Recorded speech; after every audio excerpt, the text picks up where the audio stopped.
ګلنو زده کوونکو السلام علیکم ورحمت الله وبرکاته. تمه ده چې روغ او جوړ به وئ او په خپلو کورونو کې به خپلو کتابونو ته ناست او زموږ برنامه زموږ درس به اورئ.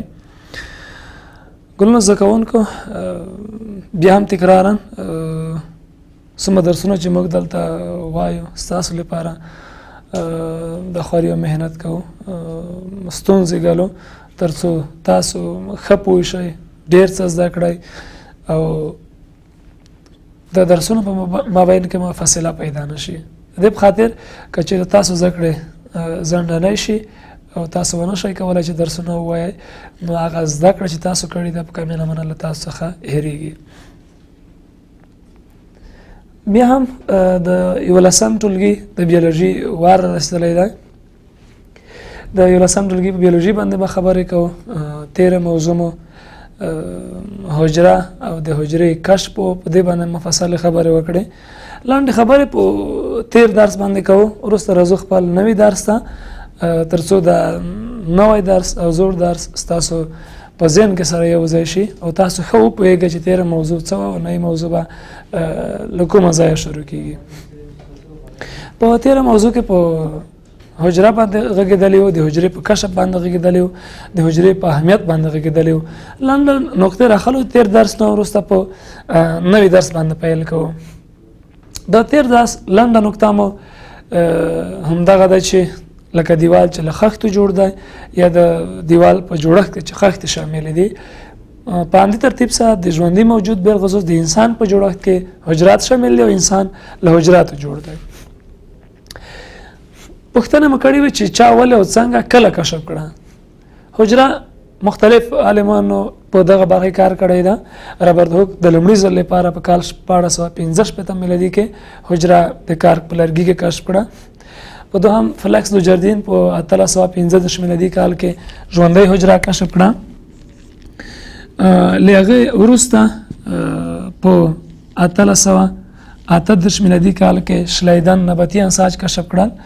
په 1839 میلادي کال کې حیواني انساج کشف شول د شوان لخوا. په 1848 میلادي کال کې پروتوپلازم کشف شو او په 1880 میلادي کال کې د والتر فیلمنګ لخوا حجروي ویش کشف شو. دا مو تېره موضوع او تېره موضوع کې مفصل خبرې په دې تړاو شوې وې او نن راځو نوې موضوع ته چې حجروي نظریه او مایکروسکوپ موضوع ده. ګلنو زده کوونکو د مختلفو عالمانو د مختلفو پوهانو نظریې معلومات خلاصه رلند شول په دریو نقاطو کې یا په دریو نقطو کې راټول شول چې د درې نقطې د حجروي نظریې په نامه سره یادېږي. او د حجروي نظریې نه هدف هم دغه دی چې که چېرته موږ حجروي نظریه مطالعه کړو موږ به په دې برلاسي شو چې حجره څومره ارزښت لري، څه وظیفه لري او څه ډول موږ د دې پېژندګلوي کولی شو. یعنې حجروي نظریه په خلاص ډول که موږ ووایو د حجرې په پېژندګلوۍ کې زموږ سره مرسته کوي او همکاري کوي تر څو حجره زر او ښه وپېژنو. حجروي نظریه درې نقطې لري. لومړی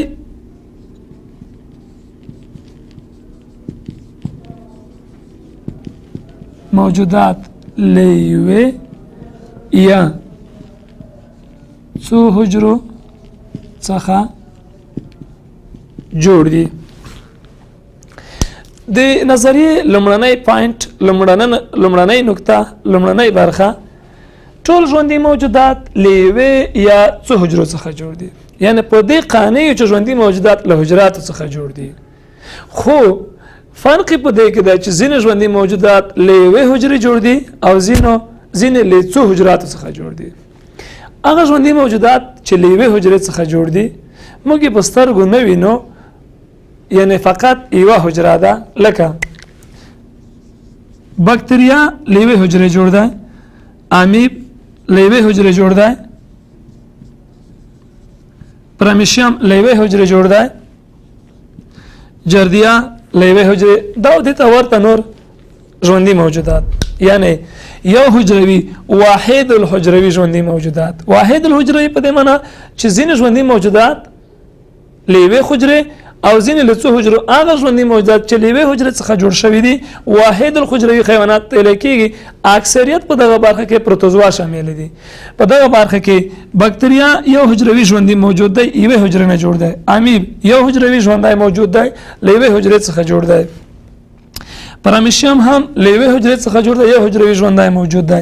جربیا هم له یوې حجرې څخه جوړه ده، یو حجروي ژوندی موجود دی. په ټوله کې دغه ته ویل کېږي واحد الحجروي ژوندي موجودات چې حجروي نظریې لومړنۍ برخه ټول ژوندي موجودات له یوې یا څو حجرو څخه جوړ دي. دوهمه د نظریې دوهمه برخه ټولې حجرې له پخوانیو حجرو څخه جوړې شوي دي. حجروي نظریه دوهمه نکته وایي ټول حجرې له پخوانیو حجرو څخه جوړې شوي دي. یو حجره ده ویشل کېږي، دوه کېږي، دوه دي، څلور کېږي، څلور، اته، اته شپاړس په ترتیب سره. یعنی حجرات چې کله اعظمي حد ته ورسیږي ویشل کېږي. نو دا په دې معنی چې له مورنیو حجراتو څخه لورنۍ حجرې منځته راځي چې دا هم د حجروي نظریې دوهمه نقطه ده. او دریمه نقطه د حجروي نظریې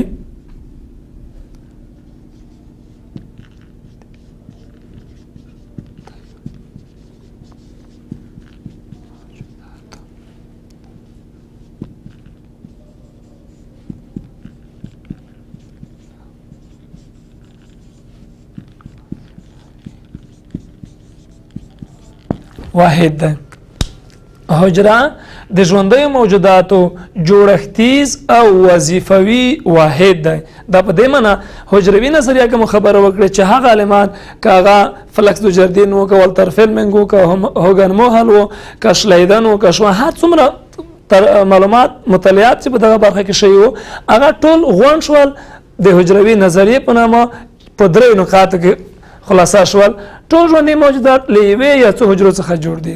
هغه ژوندي موجودات چې له یوې حجرې جوړ دي په سترګو نه لیدل کېږي هغه به موږ په مایکروسکوپ وینو، او هغه ژوندي موجودات چې له څو حجراتو څخه جوړ دي موږ په عادي ډول په سترګو وینو لکه انسان او نور ژوندي موجودات. دوهم ټولې حجرې له پخوانیو حجرو څخه جوړې شوي دي. دا هم د حجروي نظریې دوهمه کرښه ده چې ټولې حجرې له پخوانیو یعنې له مورنۍ حجرې څخه لورنۍ حجرې منځته راغلي، یعنې حجرې ویشل کېږي. او په وروستۍ کې حجرات د ژوندیو موجوداتو جوړښتیز او وظیفوي واحد دی چې دا د حجرې تعریف هم دی او په حجروي نظریه کې هم شامله ده. راځو په دغه دوه برخو باندې خبرې کوو چې جوړښتیز په څه معنی، وظیفوي په څه معنی. کله چې موږ یو ژوندی موجود وینو، ژوندي موجودات جوړښت، اساس، تعداد، بنیادی حجرې ټاکلی ده. یعنی ژوندي موجودات له حجراتو څخه جوړ دي. جوړښتیز واحد ځکه ورته وایي چې د ژوندیو موجوداتو په ترکیب کې حجره شامله ده. یعنی د ژوندیو موجوداتو د جوړښت لامل، د جوړښت اساس حجراتو تشکیل کړی ده، ځکه جوړښتیز واحد ده. وظیفوي واحد په څه معنی؟ دا په دې معنی چې ژوندي موجودات چې څومره وظایف اجرا کوي د حجراتو په مرسته. که چېرته موږ تاسو لیدل وښیو، لیدل د حجراتو په مرسته ترسره کېږي، ځکه د سترګې په جوړښت کې هم حجرې شاملې دي. اوریدل دا هم د حجراتو په مرسته کېږي. لمس کول د حجراتو په مرسته کېږي. یعنې څومره وظایف چې ژوندی موجود دي سرته رسوي د حجراتو په مرسته سرته رسېږي. یعنې حجره هم جوړښتیز واحد دی او هم وظیفوي واحد دی چې دا هم تعریف دی او هم د حجرې په نظریه کې شامل ده. حجروي نظریه په همدغه درو نقطو یا په همدغه درو ټکو ولاړه ده چې دغه درو ټکو په مطالعې سره موږ او تاسو کولی شو چې د حجرې په باره کې مکمل معلومات لاسته راوړو او حاصل کړو. راځو دوهم موضوع مایکروسکوپ دی. ګرانو زده کوونکو، د دې په خاطر چې موږ او تاسو په حجره باندې د حجرې په کشف باندې خبرې وکړې، نو لازمه ده، ضرور ده چې هغه شی موږ او تاسو وپېژنو، هغه شی موږ او تاسو ووایو چې په هغې باندې حجره کشف شوې ده. ضرور ده چې حجره خو مو وپېژنده، د حجرې په تاریخچه باندې مو خبرې وکړې، د حجرې په کشف باندې مو خبرې وکړې چې چا او څه ډول ولې او کله او څنګه کشف کړې وه.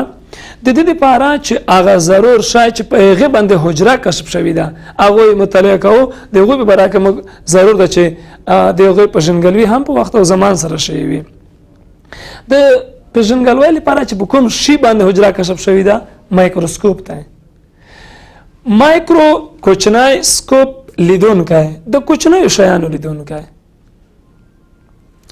مایکروسکوپ تعریفو مایکروسکوپ هغه آله ده چې د هغې په ذریعه په سترګو نه لیدونکي شیان وینو مایکروسکوپ ډېر ډولونه لري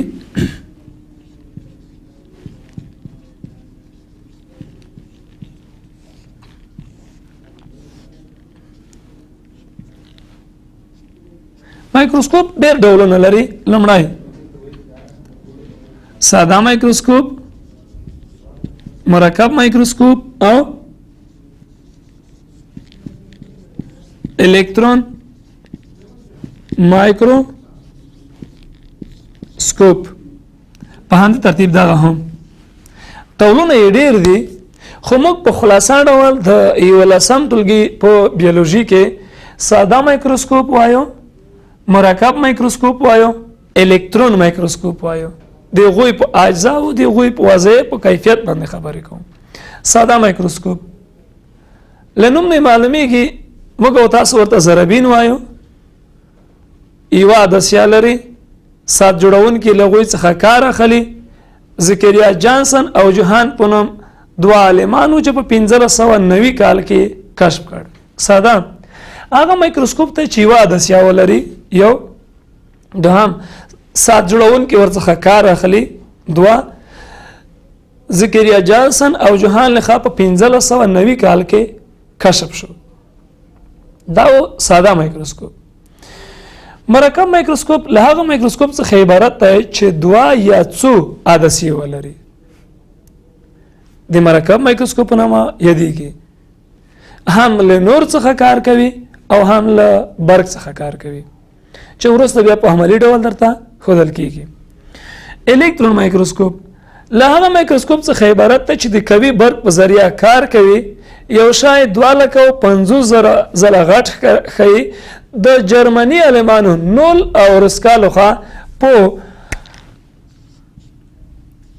1912 نه تر 1914 میلادي کال پورې کشف شو دوه جرمني عالمان چې نول او رسکا نومېدل د دغو لخوا کشف شو راځو د مایکروسکوپ له ډولونو نه وروسته د مایکروسکوپ پر تاریخچه باندې غږیږو چې له کوم ځای نه پیل منشا یې کوم ځای نه ده د مایکروسکوپ کشف د مایکروسکوپ تاریخچه سم او دقیق معلومه نه ده خو د لومړي ځل لپاره دوه عینک جوړونکي چې یو زکریا جانسن نومېده او بل جوهان نومېده دغه دوه عالمانو په کال 1590 کې ساده مایکروسکوپ اختراع یا کشف کړ له دغه وروسته د کوچنیو شیانو پر کشف او مطالعه باندې کار وشو له دغه وروسته د مایکروسکوپ په غني کولو د مایکروسکوپ په قوي کولو باندې کار وشو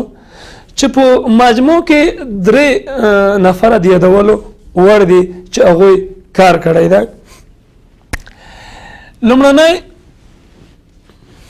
د زکریا جانسن او لیوان جوهان څخه وروسته لیوان هوک مارسیلو مالپیگی او رابرت هوک د یادولو وړ دي یعنی په 191590 میلادي کال کې ساده مایکروسکوپ زکریا جانسن او جوهان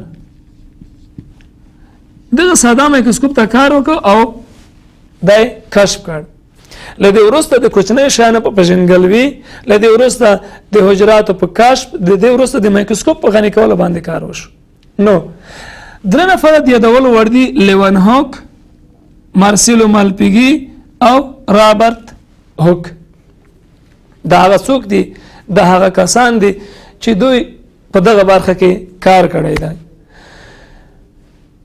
لیونهوک د لومړي ځل لپاره په مایکروسکوپ باندې چې هغوی ساده مایکروسکوپ نه علاوه څو عدسیې په یو ټیوب کې ځای پر ځای کړی چې یو شی د اصلي جسامت څخه یو اندازه غټ ښکاره کوه. نو دا د لومړي ځل لپاره پرې پروتوزوا او بکتریا مشاهده کړې او د دې ترڅنګ نوموړي دا افتخار هم لاسته راوړ چې د څنګه د بچي په لکۍ کې د وینې جریان کشف کړ. یعنی د څنګه د بچي په لکۍ کې د وینې جریان کشف کړ. له هغې وروسته په 1660 میلادي کال کې مارسیلو مالپیګي د چونګښې په سږو کې د وینې دوران کشف کړ. د هغه لاسته راوړنې چې په دغه برخه کې د مایکروسکوپ تاریخچې مطابق په ژوندیو موجوداتو کې لاسته راغلي. وروسته رابرټ هوک دا ټول معلومات، ذخیره شوي معلومات، لیکل شوي معلومات سره راغونډ کړل، یو ځای کړل، یو آثار چاپ کړ په نوم د مایکروګرافیا. یعنی دا ټول معلومات یې راغونډ کړل، راواخیستل او د مایکروګرافیا په کتاب کې ځای پر ځای کړ. یعنی رابرټ هوک په دغه برخه کې کتاب ولیکه. ګلونو زده کوونکو درس خلاصه کوو. لنډ په وروستیو کې موضوع حجروي نظریه او حجروي نظریه په دریو ټکو ولاړه ده. مخکې مو یادونه وکړه. مایکروسکوپ ضرور ده چې حجره مطالعه په کشف باندې خبره وشوي، ضرور ده چې هغه جوړښت چې پر حجره کشف شوی ده واضح شي. مایکروسکوپ هغه آله ده چې د هغې په ذریعه په سترګو نه لیدونکي شیان وینو. مایکرو کوچنی سکوپ لیدونکی د کوچنیو شیانو لیدونکی. کوچني کوم شیان؟ هغه شیان چې په سترګو نه لیدل کېږي په مایکروسکوپ یې باید موږ ووینو. مایکروسکوپ ډېر ډولونه لري. د یوولسم ټولګي بیولوژي کې 3 ډوله مایکروسکوپ پېژنو. ساده موږ زربین بولو، یو عدسیه لري، ساز جوړونکي ورڅخه کار اخلي. زکریا جانسن او جوهان په 1590 میلادي کال کې کشف کړ. مرکب له هغه مایکروسکوپ څخه عبارت دی چې 2 یا څو عدسیې ولري. الکترون له هغه مایکروسکوپ څخه عبارت دی چې د قوي برق نه کار اخلي. د قوي برق په شتون کې 250,000 ځله یو شی غټ ښکاره کوي. او دا مایکروسکوپ په 1922 نه تر 1940 کال پورې جرمني عالمانو شیونول او بل روسکان مې د منځته راوړ. مایکروسکوپ تاریخچه منشا سمه معلومه نه ده، خو دومره وایو چې 3 کسان لیونهوک، مارسیلو مالپیګي، رابرټ هوک د یادولو وړ دي. لیونهوک د لومړي ځل لپاره چې هغه څو عدسیې ځای پر ځای کړې د چونګښې د بچي په لکۍ کې د وینې جریان کشف کړ. مارسیلو مالپیګي په کال 1660 میلادي کال کې د چونګښې په سږو کې د وینې جریان کشف کړ او رابرټ هوک د مایکروګرافیا په نوم کتاب ولیکه او دغه معلومات ټول په دغه کتاب کې ځای پر ځای کړل. ګلونو زده کوونکو په راتلونکي درس کې به تاسو ته ساده مایکروسکوپ او مرکب مایکروسکوپ په عملی ډول د هغوی اجزاوې، د هغوی جوړښت او د هغوی وظیفې ستاسو سره شریکو. یعنې په عملی ډول به دغه موضوع ستاسو لپاره تشریح او واضح شي. سمه چې په تخته باندې ولیکل او په نظري ډول مو ولوستل، همغه به په عملی ډول تاسو لپاره په راتلونکي ساعت کې انشاءالله واضح کوم او مایکروسکوپ به عملا تاسو ته د اجزاو سره یو ځای تشریح کوم. هیله ده چې نن درس مو خوند اخیستی وي او کورنۍ وظیفه مو د مایکروسکوپ د اجزاو پیژندګلوي ده. دا به تاسو په کتاب کې د تصویر نه په استفاده مطالعه کړئ او د مایکروسکوپ اجزاو به یو جلا جلا ځان ته معلومه او مشخصه کړئ. له غوږ نیونې مو مننه. تر بیا ښې چارې.